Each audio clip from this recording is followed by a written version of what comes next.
Sagittarius, hi! Welcome to Mr. Queen PH at ito ang inyong weekly reading for December 9 to 15, 2024.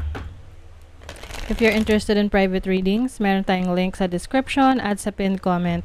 Paki-check nyo na lang information kung paano mag-book for a private reading. Okay, let's see, Sag, what's coming to you December 9 to 15, 2024. Okay. You have past life. So, maaring meron kayong i-deal about your past. So, maaring merong person from the past na makikita mo ulit or magpaparamdam sa'yo. This can be romantic connection, pwedeng dating kaibigan, you will reconnect again, or kamag-anak, no? Family member.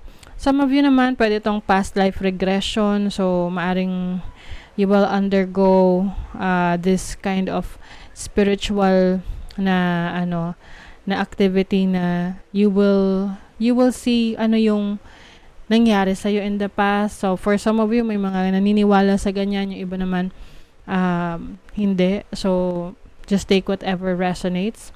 You also have grounding. So you are also cleansing your energies. Maaring nung mga nakaraan, you become so tired, no? Pagod ka lagi.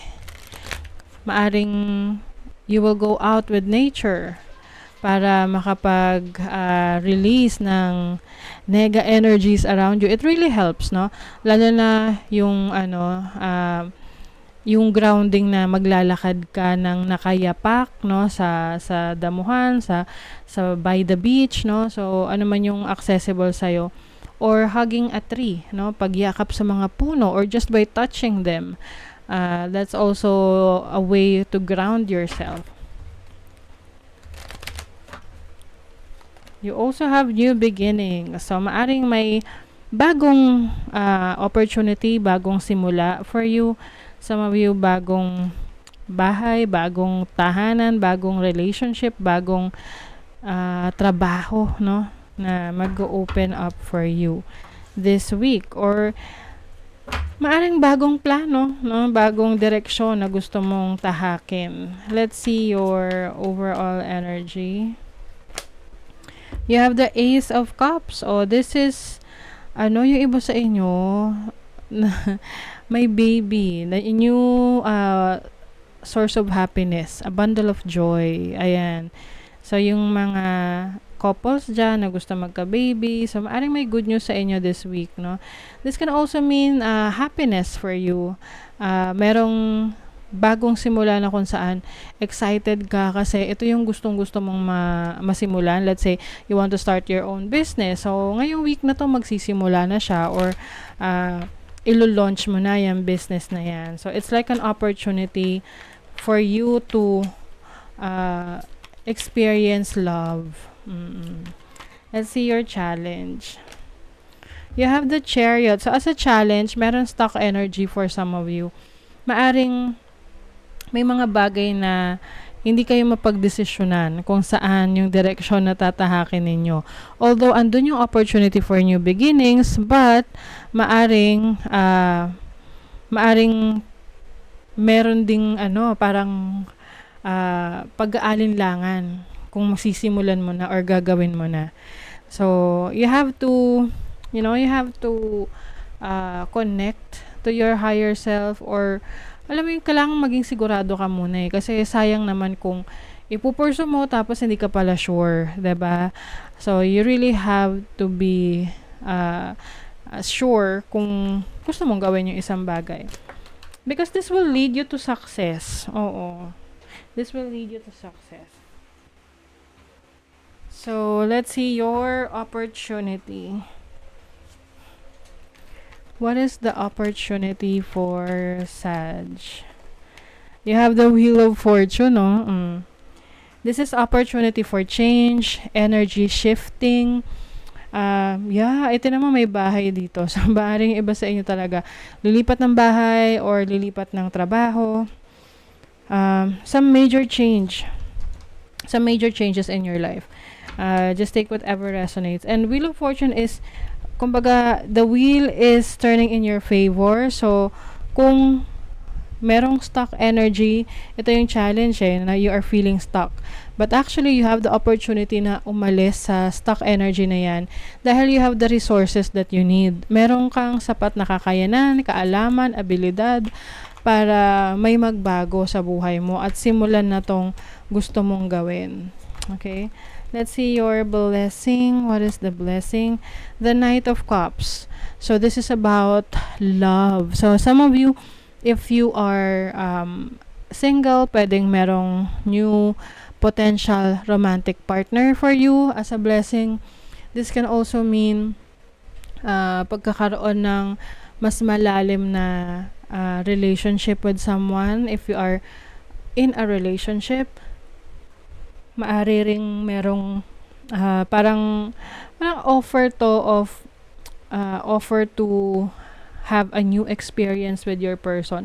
So, let's say, yung person mo, may magandang nangyayari sa buhay niya, and syempre, nadadamay ka na rin doon. Let's say, na-promote siya, or maganda yung takbo ng business niya. So, I see you na being offered na magbakasyon, or pwedeng may regalo kang matatanggap this week from someone na you love, no? Someone na mahal mo sa buhay, ganyan.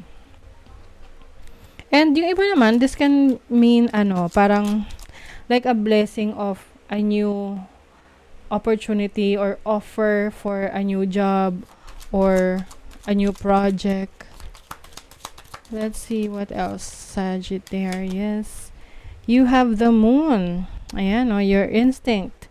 This is about your emotions. I think mas lalong magiging sensitive yung inyong pakiramdam pagdating sa inyong instinct, sa inyong intuition na alam nyo agad kung ang isang bagay is makakabuti sa inyo or hindi. Or malalaman nyo agad kung anong intention ng isang tao sa inyo, if it's good or bad. Let's see what else. Gentleman. So, yung iba sa inyo, you are connecting with a masculine energy.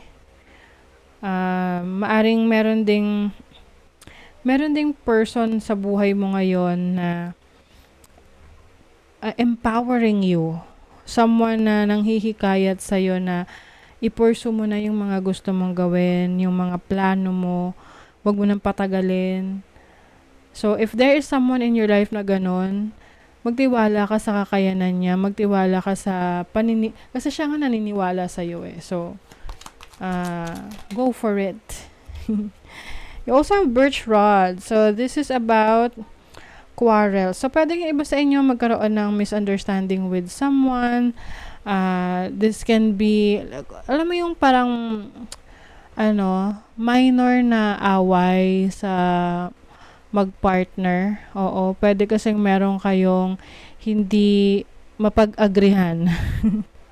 So, pwedeng meron ditong naging sensitive sa nararamdaman niya. Mabilis siyang mairita. At yung isa, hindi masyadong naging mapagbigay. Alam mo yun, parang pareho kayo naging sensitive na hurt agad kayo. Oo. So, it's time for you to be more open to your person instead na pag-awayan, pag-usapan, 'di ba? So, sa inyong money, career, finances, history. So, maaring merong babalik na opportunity. I think itong past life na to, this is about dati mong trabaho, dati mong business, dati mong pinagkakitaan. So, ngayon, you have the opportunity na balikan yun, gawin ulit, simulan. Okay? Maaring ito ay magbibigay sa iyo ng panibagong oportunidad. Let's see sa relationship. You have self-love. So, this is focusing on taking care of yourself. Hindi porket ikaw ay nasa isang relasyon, yung person mo lang ang aalagaan mo, syempre pati sarili mo. Okay? And much more kapag single ka, it's their time to take care of yourself, improve yourself, para mas maka-attract ka ng person or partner kung yun yung gusto mo.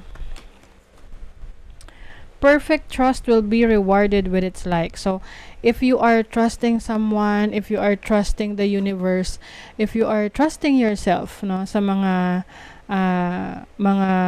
endeavors or mga projects, plano na gusto mong gawin, definitely you will be rewarded. Okay? You will be rewarded doon sa pagtitiwalang ibinigay mo sa sarili mo, sa iba na makasama mo sa mga projects na gusto mong gawin. Okay? So that is your reading, Sagittarius. Thank you so much. Bye.